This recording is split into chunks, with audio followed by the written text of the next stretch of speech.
ये 8 बातें भगवत भक्त अपने जीवन में जांच ले कि है कि नहीं है, अगर ना हो तो धारण कर ले।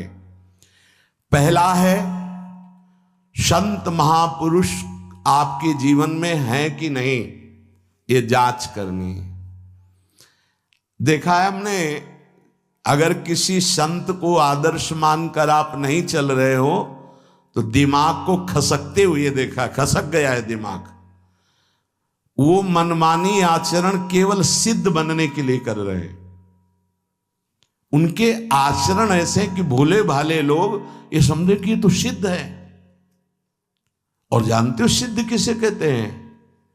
ब्रह्म भूता प्रसन्नात्मा न सोचति न कांक्षति समः सर्वेषु भूतेषु मद भक्तिम लभते पराम निर्माण मोहा जित संग दोषा अध्यात्म नित्या विनिवृत्त कामा द्वंद्व विमुक्ता सुख दुख संगई गच्छन्त मूढ़ा। ये स्थिति आनी चाहिए।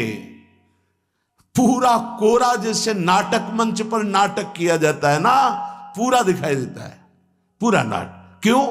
क्योंकि कोई डांटने वाला नहीं है, कोई आदर्श नहीं है महापुरुष जीवन में। जो मन में आवे सो बोलो, जो मन आवे सो नाटक करो, तो 100 200 500 लोग भोले भाले जिनको ककाहरा नहीं आता परमार्थ का, वो कह देते मेरे भगवान, मेरे सिद्ध योगी, मेरे महापुरुष मिटिया मेट कर देते हैं। बात तो तब समझ में आवे जब रसिक जन पास करे, गुरुजन पास कर दे। अपने मन से कुछ नहीं होता, जिसे महापुरुष पास कर दे वही होता है। संत महापुरुष कहे ठीक चल रहे हो, ठीक है, या वो मौन स्वीकृति दे दे, ठीक है। अपने मन से सिद्ध बनने पर सिद्ध थोड़ी कोई हो जाता है। जीवन में तुम्हारे संत हैं कि नहीं, बस इतनी बात देखो। प्रगट में जिनके जीवन में संत हैं और वो स्वीकार करते हैं उनका अनुशासन, उन्हीं का जीवन प्रकाशित होता है, पक्का समझ लेना। दूसरा, भागवतिक मार्ग में चलने वाले उपासक को सांसारिक पुरुषों की मित्रता करके उनकी संगोष्ठी में नहीं बैठना चाहिए। इस बात को बहुत अच्छे से समझ लो। सांसारिक पुरुषों की जो वृत्तियां होती हैं उनमें बड़ा आकर्षण होता है भोगों का, प्रपंच का। जो साधक भ्रमणशील हैं, अगर वो गृहस्थों के यहां जाकर उनकी सैयाओं पर सोते हैं तो उनकी दुर्दशा क्या होती है चित्त की, वो खुद अनुभव करके देख ले। आज तो शास्त्रीय पद्धति को समझा ही नहीं जा रहा। जब बड़े बड़े सुभट गंगा किनारे त्याग वैराग्य ज्ञान के मिले ना, तो आगे का रास्ता खुलता चला गया। सांसारिक पुरुषों के समुदाय में बैठना था। वो तुम्हें भगवान कहेंगे, ईश्वर कहेंगे, अवतार कहेंगे, उनको कुछ ज्ञान नहीं। आप मान बैठेंगे अपने को भगवान, अपने को ईश्वर, अपने को अवतार मानिए, तो आप जो अवतार है ना, ईश्वर है ना, भगवान है, उनसे विमुख हो जाएंगे। यहां जो भी अवतरित हुए हैं भगवत पार्षद, वो सदैव दैन्य ही रहे हैं। आप देख लीजिए, उच्च कोटि के महापुरुष चाहे जितनी ऊंचाई पर चढ़े हों, सदैव भगवान की ही स्थापना की है। भगवान के नाम की, रूप की, लीला की, धाम की, भगवत महिमा की स्थापना की है, अपनी नहीं, अपने पार्थिव शरीर की नहीं। ध्यान रखना, जितने महापुरुष प्रकट हुए भगवान की स्थापना की। अगर हम सांसारिक पुरुषों का संग करेंगे तो कई तरह से हानि हो जाएगी। सत्संग हो रहा है, बस इतने जो चाहो बैठ जाओ। हमारा पर्सनल एकांतिक केवल गुरुदेव से संबंध है और उनके द्वारा बताई हुई उपासना में हमारा समय व्यतीत होना चाहिए। कोई हमारा मित्र नहीं होना चाहिए, अलग से संगोष्ठी नहीं होनी चाहिए विषयी पुरुष की, सांसारिक पुरुष की। तीसरा, किसी भी अपनी निंदा करने वाले के प्रति कभी भी बुरा व्यवहार बर्ताव नहीं करवाना चाहिए, क्योंकि भगवान प्रेरित करते हैं निंदा करा करके महान बनाने के लिए। ये शब्द याद कर लो। जब तुम्हारी निंदा होने लगे, प्रतिकूलता होने लगे, विपत्ति आने लगे, संकट सताने लगे, तो जान लेना कि तुम्हारी अध्यात्म की भूमिका उठने वाली है, पक्का। ये अध्यात्म की भूमिका उठना बहुत कठिन होता है। अध्यात्म का प्रवचन कर लेना बहुत सरल होता है, नहीं? हाँ, चमड़ी को चिकनी करके और अध्यात्म का प्रवचन करने में कोई कठिनता नहीं, लेकिन चमड़ी और दमड़ी का राग मिटा दे, फिर अध्यात्म की तरफ चले, ये किसी फक्कड़ महात्मा का कृपा पात्र ही होगा जो फकीर होगा, जिसने विश्व की समस्त भोग वासनाओं को रौंद करके अपने स्वरूप में स्थित हो गया। ऐसे महात्मा के संग के बिना अध्यात्म का रंग नहीं चढ़ सकता, और देखने को मिल रहा है। जब तक हमें अध्यात्म का परिचय नहीं है तब तक कहीं भी हम राजी हो जाते हैं। अरे राजी होने को तो टाकीज के सामने देखो जाके, हजारों की भीड़ लगती, लाइन में खड़े होते हैं, पैसा देते हैं, और क्या देखने जाते हैं? झूठा तमाशा। उनको आप क्या कहोगे? ज्ञानी कहोगे? सत्संगी कहोगे? भीड़ का इकट्ठा हो जाना कोई अध्यात्म का चमत्कार नहीं होता। तो अध्यात्म का चमत्कार तो अंतर की वृत्ति का परिवर्तन हो जाना होता है। नहीं तो अगर एक नृत्य करने लगे ना तो हजारों उसको देखने खड़े हो जाते हैं, फिर 14 संगीत बज रहे हैं, फिर इसके बाद अगर हजारों ये बैठे मनोरंजन कर रहे हैं तो इनका कोई महत्व तो नहीं। अगर एक महात्मा कह देता है कि तुम वास्तविक भगवत मार्ग के पथिक हो तो धन्य हो गया जीवन, और 1 करोड़ लोग कह दें कि परमार्थ का पथिक है तो मान्यता नहीं मानी जाएगी। ये अध्यात्म है। अध्यात्म इसीलिए कह रहे हैं कि सांसारिक पुरुषों की संगोष्ठी में रति न करे। तीसरी, अपनी जब कोई निंदा करे तो उसका भला जरूर मना देना, बुरा मत मना देना, नहीं तो अध्यात्म छूट जाएगा। अपने पास सामर्थ्य होने पर नीचापमानम सुधा, वो नीच है, हम उस पर शासन कर सकते हैं, पर उसके द्वारा किए हुए अपमान को सह गए और अंदर से मनाया, भगवान तुम्हें सुखी रखे, स्वस्थ रहो, और कभी भी हम आपका विरोध नहीं करेंगे। जब अवसर मिले तब फिर हमारी निंदा करना, भगवान तुम्हें स्वस्थ रखे, तुम्हारा कभी अमंगल न हो। ध्यान रखना अध्यात्म। चौथा, अपने मुख से कभी किसी की निंदा ना करना। निंदा व्यक्तिगत नाम लेकर के की जाती है, सिद्धांत सार्वभौम वर्णन होता है। जैसे यहां हम कह रहे हैं, वो निंदा सिद्धांत के विपरीत आचरण में जो चलते हैं उनकी है। कौन है? नाम नहीं है, रूप नहीं है। सिद्धांत में चलना एक ये मार्ग, सिद्धांत से बिलक चलना ये पाखंड है। पाखंड और दंभ की निंदा होती, और सत्य की कोई निंदा करे तो वो प्रकाशित होता है। सत्य निंदा से ढकता नहीं। जैसे कोहरा थोड़ी देर के लिए सूर्य को ढकने का नाटक कर सकता है, लेकिन सूर्य जब प्रकाशित होगा तो कोहरे की धज्जियां उड़ जाएंगी। 5वां, मान लेने की इच्छा का त्याग करके अपने समीप जो भी आवे, छोटा बड़ा, सबको प्यार और मान देना। ये 8 अच्छे उपासक में सब लक्षण पाए जाते हैं।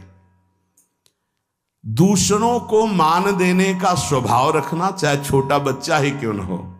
ये नहीं कि धनी मानी बड़ा आकर के धन राशि दे रहा है तो उसका सम्मान हो रहा है, और एक छोटा प्रणाम कर रहा है उसकी तरफ देखा भी नहीं जा रहा। नहीं, बच्चे से लेकर कोई भी, सबको एक ही प्यार की दृष्टि से देखना, भगवत भाव से देखना। अपने को मान रहित और दूसरों को मान देने का स्वभाव बना देना। 6वां, अपनी इंद्रियों को सदाचार परायण रखना। इंद्रियां ये सदैव व्यभिचार की तरफ भागती हैं। नेत्र व्यभिचार दोष, बार बार दूसरों के प्रति देखना आकर्षणकारी, कैसा भी दोष अंदर का भाव हो, नेत्र दोष। दूसरों की बातें सुनना, श्रवणेंद्रिय दोष। वाणी से दूसरों की चर्चा करना, वाणी, ऐसे हर इंद्रिय अपने व्यभिचार में जाना चाहती है। सदाचार परायण उपासक होता है। कल की बात है, कल चिंतन हो रहा था श्रीमद् भगवद गीता जी का, अगर उपासक में सदाचार इंद्रियों की पवित्रता नहीं है तो ढकोसला के सिवा कुछ नहीं रहेगा। ये अच्छे से समझ लो। इंद्रियों का विलास चल रहा, खुला दिखाई देता है, खुला एक दृष्टि होती है, उसमें दिखाई देता है। अंतर में ब्रह्म बैठा हुआ शांत मौन है और ये समझ नहीं पा रहा, केवल नाटक पे लगा हुआ है। अपना मन, अपनी इंद्रियां यदि संयम में नहीं है, सदाचार में नहीं है, तो ढकोसला ही है, आडंबर ही है, नाटक ही है। पक्का समझ लीजिए। अगर वो संयमी नहीं है, जितेंद्रीय नहीं है, मनोनिग्रही नहीं, तो अध्यात्म क्या है? क्या प्रवचन हो रहा है? किस बात का प्रवचन हो रहा है? जो अनुभव हुआ उसका हो रहा है, शास्त्र सम्मत हो रहा है। जितेंद्रियता नहीं, इंद्रिय निग्रह नहीं, मनोनिग्रह नहीं। छठवां, सदाचार परायण, अर्थात इंद्रिय और मन शास्त्राज्ञा के अनुसार चले। जिसका इंद्रिय मनोनिग्रह युक्त समय व्यतीत होता है भगवत चिंतन में, वो महापुरुष है। अभी वर्तमान में ही है, चिंता मत करो, स्थिति जागृत होने में देर नहीं। बंद रखो अपनी खिड़कियों को, कहीं माया की हवा ना घुस जाए। सच्ची सच्ची तुम में बहुत सामर्थ्य है, जागो। अगर झुक गए तो रौंद दिए जाओगे। एक एक बात अच्छे से समझ लो। मुस्कुरा के, प्रेम व्यवहार दिखा के, अपनापन करके फिर तुमको अधीन किया जाएगा। माया भगवती बहुत बलवती है। ऐसे करके फिर ऐसे प्रहार करती है, क्योंकि साधक बहुत प्रवीण है। ऐसे में अपने को बचा लेगा, लेकिन ऐसे में बचाना बहुत कठिन होता है। हमारी बात को समझ लेना, ऐसे में बचाना बहुत कठिन होता है, बहुत कठिन होता है। समर्पण का मिश, सेवा का मिश, अपनापन का मिश। हमारी इंद्री, हमारा मन बहुत धोखेबाज है। हमें कोई धोखा नहीं दे सकता। ये हमारा मन, हमारी इंद्रियां हमको धोखा देती है। साधु, साधक, परमार्थ पथिक, भक्त इस बात से परम सावधान। सदाचार और सरलता, संयम के साथ हमारा समय व्यतीत होना चाहिए। किसी के गवाही की जरूरत नहीं है, किसी के प्रमाण की जरूरत नहीं। आप खुद अपने हृदय की भूमिका को नाप लीजिएगा। कितनी ऊंचाई पर चढ़ रहे हो, आपको खुद अनुभव में समझ में आ जाएगा। जो इंद्रियों का गुलाम, मन के द्वारा भ्रष्ट आचरण करने वाला है, कुछ भी हो, कोई भी हो, कहीं भी हो, दुर्गति शब्द से ही संबंध है। जीते जी दुर्गति, फिर फांसी ऐसी लगे तेषम दुख न हो। सच्ची मानना, जब गलत हो जाता है आचरण, तो अपना मन अपने को कहता है नष्ट कर दो, ये जीवन किस काम का। होश में हमारे शब्दों को ध्यान से सुनना। जब इतना गलत हो जाता है तो अपना चेहरा अपने को पसंद नहीं आता, और अपना जीवन अपने को पसंद नहीं आता, और अपने अंदर से मन कहने लगता है नष्ट कर दो इस शरीर को।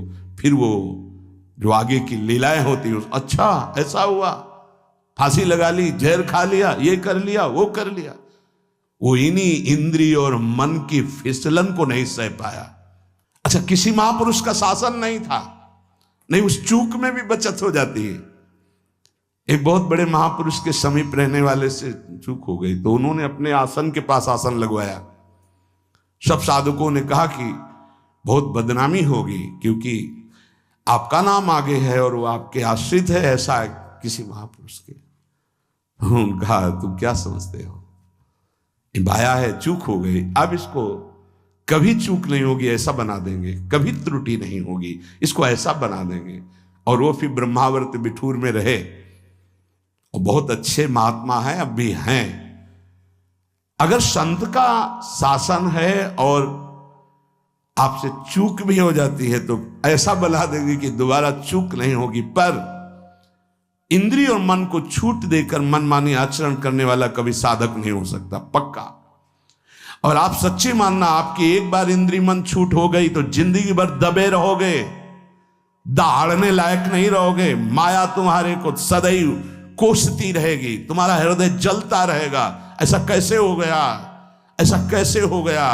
जब ऊंचाई की तरफ सोचोगे तो सामने वो अगर प्रायश्चित करके मिटा दिया है तो बात है, नहीं तो वो कर्म सामने आ जाएगा। लगेगा नहीं हम इसी ऊंचाई लायक नहीं है, नहीं हम इस ऊंचाई लायक। आपसे प्रार्थना कर रहे, अगर चूक हो गई हो तो उसको मिटा दो, नहीं आगे बढ़ने में बाधा पहुंचा देगा। अपने गुरुजनों से सलाह करके उसका प्रायश्चित कर लेना चाहिए। अगर गुरुजन कर दे जाओ कुछ नहीं तो कुछ नहीं, खत्म खेल, वो निपटा देंगे, वो करुणामय है, उनमें बड़ी सामर्थ्य है। पर छठवां सूत्र, सदाचार संयम जितेंद्रियता मनोनिग्रह साधक में होना ही चाहिए। जो साधक एकांत में मनोरंजन करके अपने जीवन को नष्ट कर रहे हैं, अच्छा होता गृहस्थ धर्म में रहते, बाल बच्चे पैदा करके मेहनत करके धर्म पूर्वक कमाते और समाज की सेवा करते। यदि अखंड ब्रह्मचारी वैराग्य मार्ग के पथिक हो तो चूक ना होने पावे प्रार्थना करते हैं। इंद्रियों को शिथिल ना होने देना, मन को शिथिल मत होने देना, नहीं तो ऐसा बंधन ये बांध देते हैं कि बड़े बड़ों को सर झुकाकर चलना पड़ता है, रौंद देती है माया। ध्यान रखना, सर उठाने लायक नहीं रह जाता। अगर इंद्रिय जन्य भोगों का आकर्षण नष्ट कर दे तो अपना मन अपने को जलाता रहता, धिक्कार देता रहता। कैसे हो गया ऐसे? तो कैसे हो गया? कीन हो इसकबहू अभिमाना, सुख हो वंचा कृपा निधाना। कहीं अभिमान हो गया कि मैं ब्रह्मचारी हूं, मैं जितेंद्री हूं, मैं मनोनिग्रही हूं, तो ठाकुर जी ने दाना फेंक दिया, देख भला मनोनिग्रही है तो मत चुन। लेकिन कृपा पात्र साधक पुनः अपने आप को सावधान करके सदाचार में ही स्थित रहे। आज सदाचार को समझा ही नहीं जा रहा कि सदाचार है क्या। सातवां, किसी भी पद को साधक कभी स्वीकार न करे। समाज में बड़े पद मिलते हैं, यहां भगवत प्राप्ति की वार्ता हो रही। किसी भी पद, किसी भी सम्मान को स्वीकार न करें। ये सब उपाधियां हैं, अगर उपाधियां स्वीकार की तो उपद्रव शुरू हो जाएंगे। कोई उपाधि स्वीकार न करो तो इतने महान बन जाओगे कि पूरे विश्व में तुम ही होगे। ये भी बात याद कर लो, कोई भी छोटी मोटी उपाधि स्वीकार की तो उस महान को नहीं प्राप्त कर पाओगे। विश्व में तुम ही होगे, या तो ज्ञान में तो एक तुमसे बड़ा कोई है नहीं, और अगर भक्ति में तो तुमसे छोटा कोई नहीं, तो विश्व में तुम ही तो हुए ना। सब बड़े और आप छोटे, विश्व में आप त्रणादपि सुनीचेन, और ज्ञान तो हम ब्रह्मास्मि, सबको समेट लिया अपने में, एक के सिवा दूसरा कोई नहीं। ये है उपाधि रहित महापुरुष की स्थिति। कोई उपाधि स्वीकार न। अनंत ब्रह्मांडों का महारत्न इंद्र नीलमणि, जहां जहां भक्त मेरा चरण रखे वहां वहां रखूं हाथ, पीछे पीछे मैं फिरूं कभी न छाड़ूं साथ। इससे बड़ा कोई पद होगा? निरपेक्षम मुनिम शांतम निर्वैरम समदर्शनम अनुब्रजाम्य हम नित्यम पूये यत्यंगुरेणु भी। जिसकी चरण रज लेने के लिए परब्रह्म परमात्मा पीछे डोलता है, वो है ये पद। जब कोई पद नहीं स्वीकार करता तो ये पद प्राप्त होता है। इसलिए सातवां, किसी भी उपाधि को, पद को साधक कभी स्वीकार न करे। आप यहां के अमुक बन करके अमुक नहीं, सेवाएं सब हैं पर सेवक हूं, कोई पद नहीं। देख लो बड़े बड़े महापुरुषों को। पूज्यपाद उड़िया बाबा जी ने जब देखा तो दंड का विसर्जन कर दिया कि पद की तरफ एक घसीट रहा है। गंगा जी में महाप्रभु चैतन्य देव ने गंगा जी में जो हमारे परम पद के बीच में आएगा वो सबका प्रवाहित कर देना ही उचित है। बहुत समझना, पूरे जीवन भर याद रखना, यह अध्यात्म है। अध्यात्म कभी कोई भी उपाधि स्वीकार ना करे। वो बहुत जल्दी उपाधियां सामने लिख दी जाती है, तभी कोई वो स्थिति ही नहीं आती। उपाधि, हमारे ब्रजमंडल में एक से एक महापुरुष हुए हैं। बाबा प्राण धन रहे हैं, कितने संत महापुरुष, और उनको यहां प्यार से ब्रजवासी जन मेरो बाबा प्रिया प्रीतम के लाडले। कोई उपाधि नहीं, कोई पदवी नहीं, कोई प्रतिष्ठा नहीं। और आठवां, ये आखिरी, किसी भी परिस्थिति में अपने आराध्य देव का चिंतन ना छूटने पावे, पूर्णता। ये तभी हो सकता है जिसके जीवन में ये तीन बातें हैं। आखिरी वाली बात, किसी भी परिस्थिति में अपने लक्ष्य का चिंतन न छूटने पावे। ये तीन बातें जिसके जीवन में है तो ये आखिरी बात पूर्ण होगी। आखिरी और पहली दो बहुत जोर की बात थी। पहली थी किसी संत महापुरुष का शासन, और पूर्णता आई किसी भी परिस्थिति में अपने लक्ष्य का चिंतन न छूटना। बीच में अपने आप सब आ जाएगा। तीन बातें, पहली व्यवहार शुद्धि, दूसरी नियम निष्ठा, और तीसरी प्रतिज्ञा पालन। तुम चाहे जिस संप्रदाय के हो, जिस वर्ण के हो, चाहे जिस आश्रम के हो, और चाहे जो हो, यदि तुम परमार्थ के पथिक हो, ये तीन बातें नहीं है तो तुम्हारा पतन हो चुका है। पतन हो जाएगा नहीं, नाप लो, तुम्हारा पतन हो चुका है। पहला, व्यवहार शुद्धि। आपका जीवन किस मार्ग का पथिक है? बोले गृहस्थ। आप अपनी मर्यादा में, आपकी जो मर्यादा है प्रवृत्ति मार्ग की, उसी के अनुसार एक सीमा में रहकर आपका इंद्रियजन्य व्यवहार। दूसरा, आप कौन? विरक्त मार्ग के पथिक। अब निवृत्त मार्ग के पथिक के बहुत से रास्ते हैं, संन्यास, योग मार्ग, अमुक अमुक अमुक अमुक, लेकिन हर निवृत्ति मार्ग का एक ही उपदेश है, उसका व्यवहार शुद्ध होना, इंद्रिय संयम, मनोनिग्रह। अगर वैरागी होकर इंद्रिय संयम नहीं है, मनोनिग्रह नहीं, तो उसका व्यवहार अशुद्ध है। इसी में सब आ जाएगा, सब कुछ, सारा व्यवहार आ जाएगा। गृहस्थ होकर यदि उस सीमा के अंतर्गत नहीं, बाहर भ्रष्ट है, तो साधक ही नहीं। विरक्त होकर यदि उसका व्यवहार शुद्ध नहीं, देखो चूक हो जाना अलग बात होती, हो गई गलती, सुधार कर लो, पूरे जीवन में पुनरावृत्ति ना हो। हमारी आखिरी श्वास तक भगवत प्राप्ति का रास्ता शास्त्र देता है। अगर आपसे चूक हो गई, अभी तक समय बर्बाद हो गया, अब सुधार लो, अब बना लो। बहुत बड़ी फिसलन माया की है। अगर आपको समझ में आ गया कि अब हमें सुधरना चाहिए, आज से सुधर जाओ, आज से भगवत प्राप्ति हो जाएगी। बड़ा अनुभव हो जाएगा आपको कि पीछे मैं ऐसा, अब आगे चल करके ऐसा भगवत कृपा से हो गया। व्यवहार शुद्धि। व्यवहार शुद्धि, एकांत शुद्ध। एकांत बहुत पवित्र होना चाहिए। व्यवहार प्रगट में जब समाज में होगे तो है ही। ये बात बार बार हम इसलिए बोल रहे हैं कि परमार्थ का पथिक बाहरी व्यवहार की शुद्धि तो दिखा देता है, लेकिन आंतरिक बहुत अशुद्ध आचरण होते हैं। इसीलिए अध्यात्म की उन्नति नहीं होती।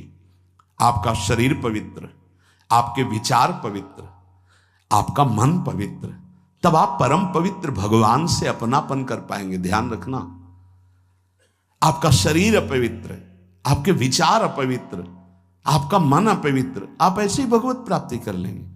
जहां मन आया वहां खा लिया, जो मन आया वो देख लिया, जो मन आया वो छू ले, ऐसे भगवत प्राप्ति हो पाएगी।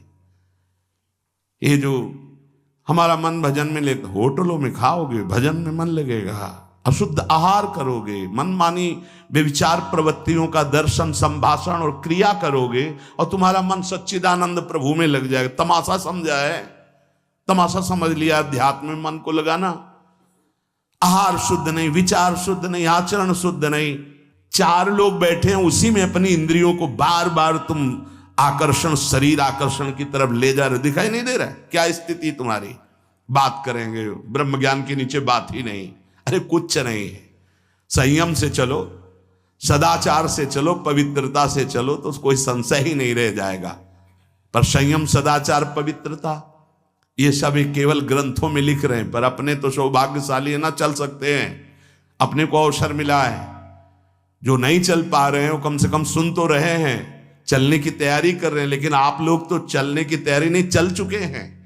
आप अपने को बचा लीजिए, आप अपने को संभाल लीजिए। पूज्य बाबा कह रहे हैं व्यवहार शुद्धि, नियम निष्ठा, प्रतिज्ञा पालन नहीं। तो वो पतित हो चुका है, पतित हो जाएगा नहीं, पतित हो चुका है। दूसरा है नियम निष्ठा, जो तुम्हें गुरु ने दी है या स्वयं धारण की है, दोनों बातें होती। जब कितना, कौन कौन सी दिनचर्या के नियम, कितना पाठ, क्या सेवा, इनका नियम होता है। हमारा नियम है इतने बजे उठ जाना, हमारा नियम है ये पाठ करना, हमारा नियम है ये करना। उन नियमों को कोई देखे ना देखे, हमें प्राणपण से पालन करना है। अपनी दिनचर्या में इतना पावर है कि जहर भी समन हो जाएगा। मीरा जी का समन हो गया ना, तो आप कहोगे वो तो मीरा जी थी, तो मीरा जी में क्या था? मेरे तो गिरधर गोपाल दूसरों कोई, लाओ तुम भी मीरा जी बन जाओगे। मेरे तो गिरधर गोपाल दूसरों न कोई। तो जहर जिससे प्रकट हुआ है, जहर भी तो उसी से प्रकट हुआ है ना, परमात्मा तत्व से ही।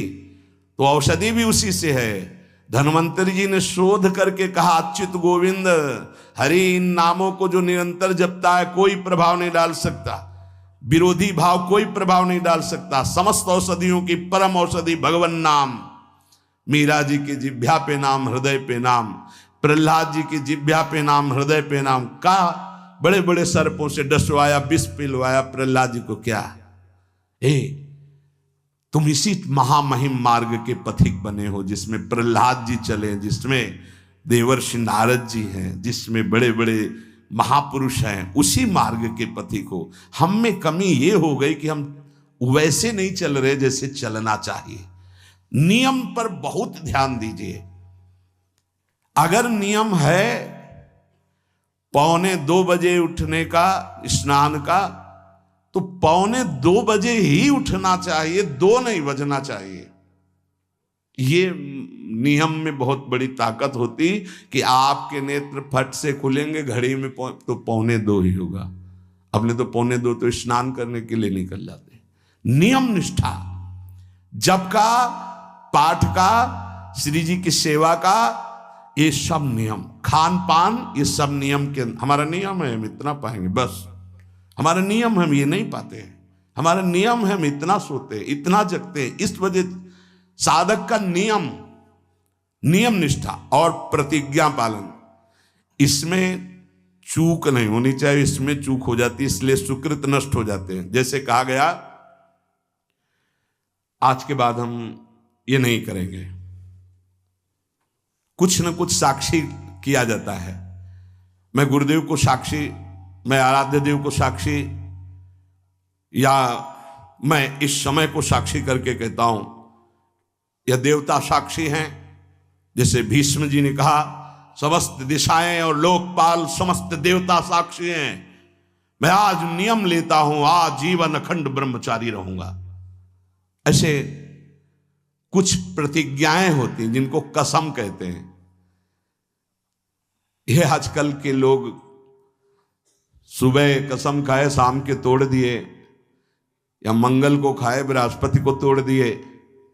इनकी बड़ी दुर्दशा है, सुकृत नष्ट हो जाते हैं। अपने लोगों से बड़ी गलती हो जाती। सहसा कोई प्रतिज्ञा करो मत। हम प्रयास कर रहे हैं, छोड़ देंगे। हम प्रयास करते हैं, ऐसा नहीं करेंगे। हम प्रयास करते हैं, ऐसा। प्रतिज्ञा अगर ले लो तो ये ध्यान रखो कि आपके पुण्य नष्ट हो जाएंगे यदि प्रतिज्ञा आपने तोड़ दी। कसम, प्रतिज्ञा, ये सब एक ही बात कही जाती है।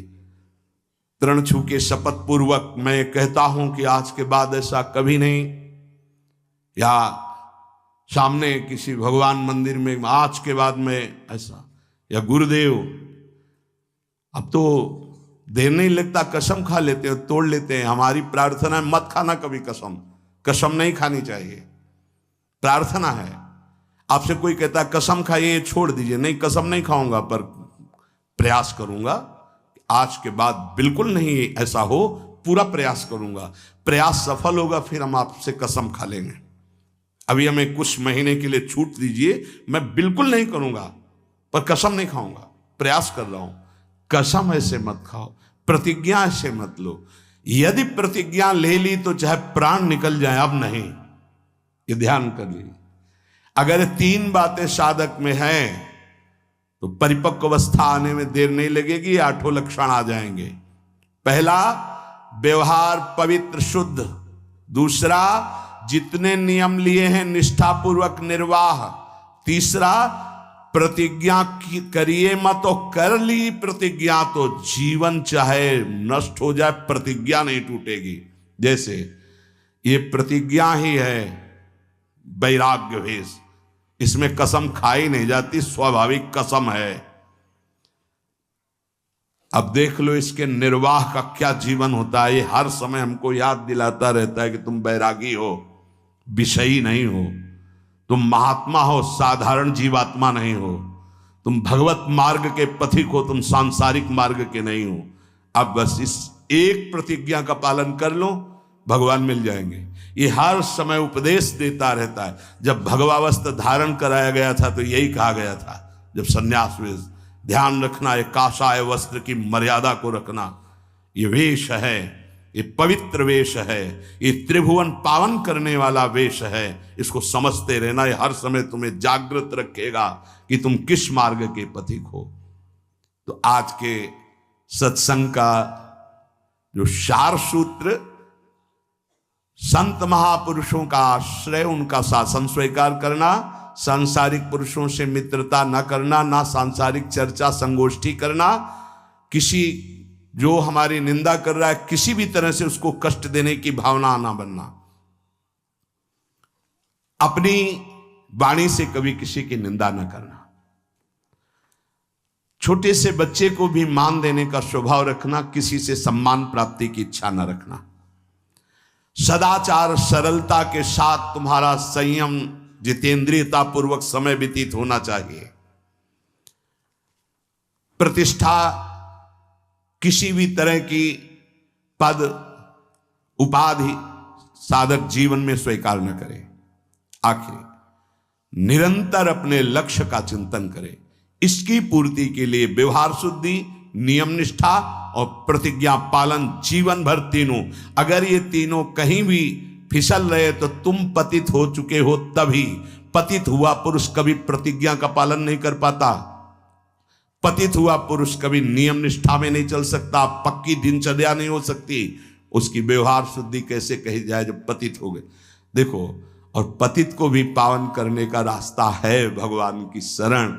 अब भी आपके पास चांस है, आप अपने को भगवत प्राप्त महापुरुष बना सकते हैं, आप अपना जीवन परम कल्याण कर सकते हैं, आप जीवन मुक्त हो सकते हैं। इसलिए सच्चे अच्छे पवित्र आचरण करो और नाम जप करो, प्रभु सब संभाल लेंगे, सब भूल मिटा देंगे, सब पाप आचरण नष्ट करने की सामर्थ्य हमारे प्रभु में। अभी तक जो हुआ वो हुआ, अब हम अपने को इस गुलामी से मुक्त करें। काम क्रोध लोभ मोह मद मत्सर ये हमारे को बार बार जलन अशांति